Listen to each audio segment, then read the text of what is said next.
Hi everyone. तो कैसे हैं आप लोग। कल जो है हम 10वीं क्लास का पहला वीडियो डाले थे। आज हम देखेंगे 2012 का गणित का क्वेश्चन पेपर। कल हम 2011 का देखे थे, आज हम 2012 का देखेंगे। अगर अभी तक आप 2011 का अगर पीछे का क्वेश्चन नहीं देखे हैं तो ज़रूर जा कर के देख लीजिएगा, प्लेलिस्ट में मिल जाएगा आपको। चलिए शुरू करते हैं आज की क्लास। अगर अभी तक भी आप चैनल को सब्सक्राइब नहीं किए हैं तो सब्सक्राइब जरूर कर लीजिएगा। क्वेश्चन नंबर 1 में है, प्रथम 5 पूर्ण संख्याओं का माध्य क्या होगा। तो ध्यान दीजिएगा, पूर्ण संख्या क्या होता है? 0, 1, 2, 3, 4, इसका माध्य कह दिया है। तो सभी को जोड़ देंगे हम, यानी 0, 1, 1, 2, 3, 3, 3, 6 और 4, 10, यानी 10 हो गया। संख्या कितने हैं? 1, 2, 3, 4, 5।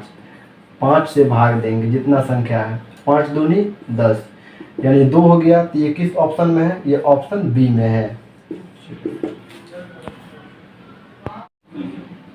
क्वेश्चन नंबर 2 में है, दो वृत्तों के क्षेत्रफलों का अनुपात 4:1 है तो उनके त्रिज्याओं का अनुपात क्या होगा। ध्यान दीजिएगा, क्षेत्रफल दिया हुआ है, क्षेत्रफल दिया हुआ है 4:1।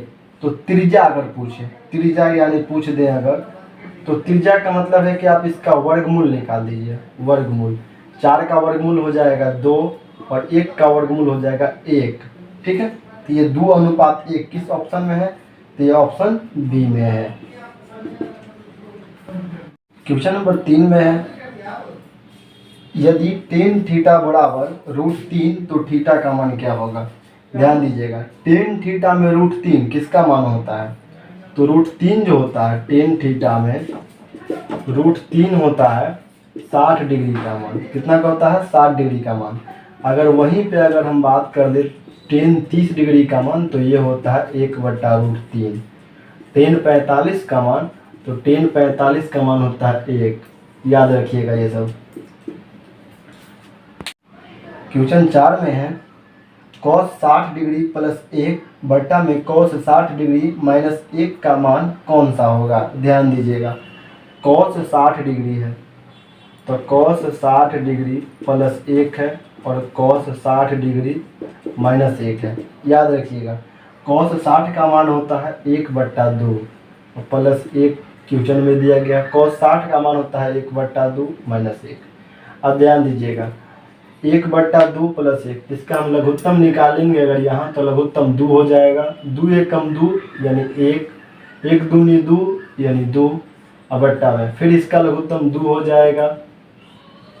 2 एकम 2 यानी 1, 1 दूनी 2 यानी 2। अब यहाँ हो जाएगा क्या? तो यहाँ 2 से 2 क्या हो जाएगा? कैंसिल हो जाएगा।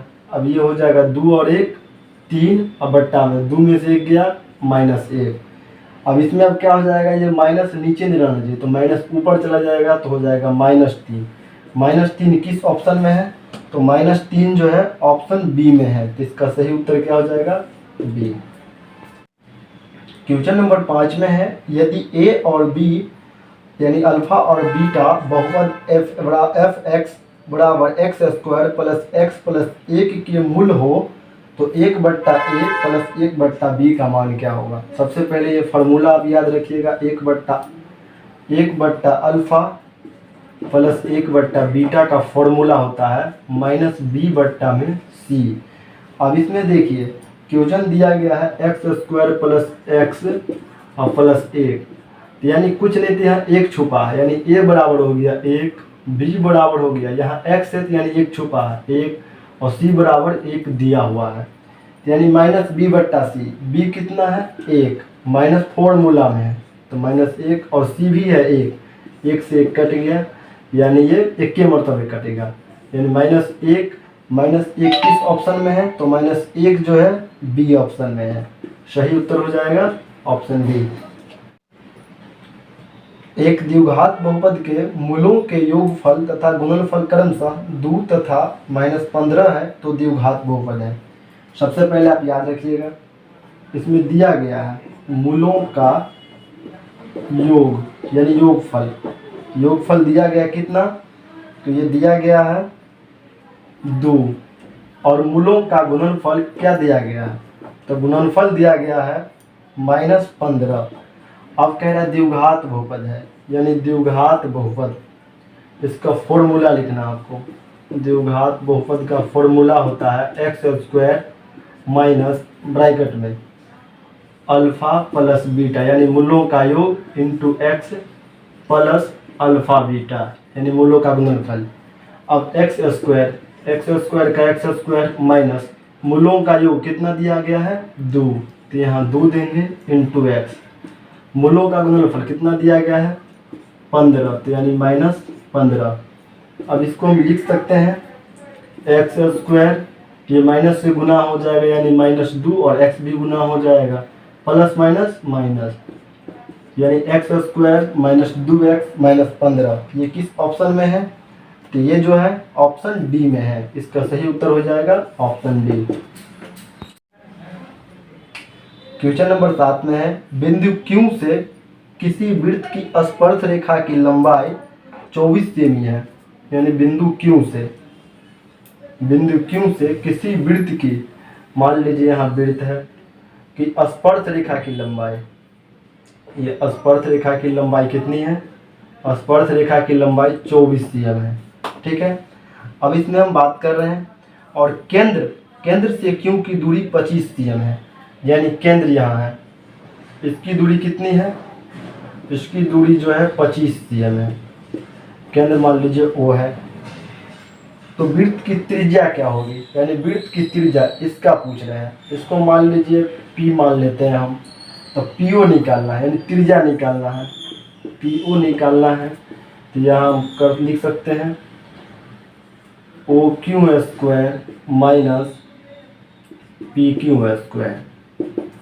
अब OQ कितना दिया है 25 cm, तो यानी 25 का स्क्वायर, और अच्छा OQ है 25 cm और PQ है 24, यानी 24 का स्क्वायर। 25 का स्क्वायर कितना होता है? 25 का स्क्वायर होता है 625, और 24 का 576। जब गुना कीजिएगा तो आपको आ जाएगा, तो 625 में से 576 जाएगा तो कितना बच जाएगा? बच जाएगा 49। तो 49 का वर्गमूल क्या होता है? 7, यानी यही वृत्त की त्रिज्या होगी। 7 किस ऑप्शन में है? तो 7 जो है ऑप्शन ए में है। सही उत्तर क्या हो जाएगा? Option A. क्वेश्चन नंबर 8 में है बिंदु -4,3 की स्थिति किस पाद में है? तो -4,3 है, यानी पहले माइनस अगर लगा है तो ये द्वितीय पाद हो जाएगा। क्या हो जाएगा? द्वितीय। ऑप्शन में अगर हम देख लें इसको, तो ऑप्शन में इसका सही उत्तर बी हो जाएगा। लेकिन अगर यही हम बात करते हैं, अगर यही माइनस या माइनस अगर नहीं लगा रहता, यानी 4,3 रहता, तो ये क्या हो जाता? प्रथम हो जाता। याद रखिएगा, प्रथम हो जाता। अगर इसी में अगर 4,-3 यानी लास्ट में रहता माइनस, तो ये क्या हो जाता? ये चतुर्थ हो जाता। अगर इसी में दोनों में रहता -4,-3 रहता, तो ये हो जाता तृतीय। ये तृतीय चतुर्थांश हो जाता। क्वेश्चन नंबर 9 में है निम्न में से कौन परिमेय संख्या है? ये क्वेश्चन आपको कल भी मिला था, यही क्वेश्चन, तो इसमें आज हम बात कर दें। ऑप्शन ए है √3, तो ये कल भी आप देखे थे कि ये जो है अगर इसका वर्गमूल नहीं निकलता तो ये अपरिमेय है। ऑप्शन बी में है 2√2 और बट्टा में √2।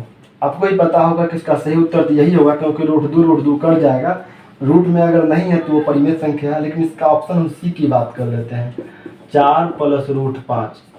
देखिए रूट अंदर में अगर 5 है तो ये भी क्या हो जाएगा? अपरिमेय। अगर रूट में कोई भी अंक है तो अपरिमेय हो जाएगा। ऑप्शन डी में अगर हम बात कर लें तो रूट अंदर 6 है, यानी रूठे में है, इसका भी वर्गमूल नहीं निकलेगा, तो ये भी अपरिमेय है। यानी सही उत्तर क्या हो जाएगा? Option B. क्वेश्चन नंबर 10 में है निम्नलिखित में से कौन बहुपद नहीं है? बहुपद नहीं है, ये 1 नंबर का तो क्वेश्चन निश्चित है, इसमें बहुपद नहीं है की पहचान करना है। ऑप्शन ए में जैसा कि दिया गया है √5x² माइनस √3 √2x + 4। तो इसमें अगर हम देखेंगे कि कौन बहुपद नहीं है बोल रहा है, तो रूट अंदर में दिया गया है 5x², ये बाहर है। फिर ऑप्शन बी ये इसका अगर फिर इसमें लिखा गया -3 2x + 4, तो इसमें देखेंगे हम रूट में कोई भी बीजगणितीय अंक नहीं है, ये यहाँ संख्या अंक रूट में है, तो यानी ये जो है बहुपद है। अगर बीजगणित का कोई भी अंक अगर रूट में रहेगा तो वो बहुपद नहीं होता है, यानी ये क्या है, ये बहुपद है।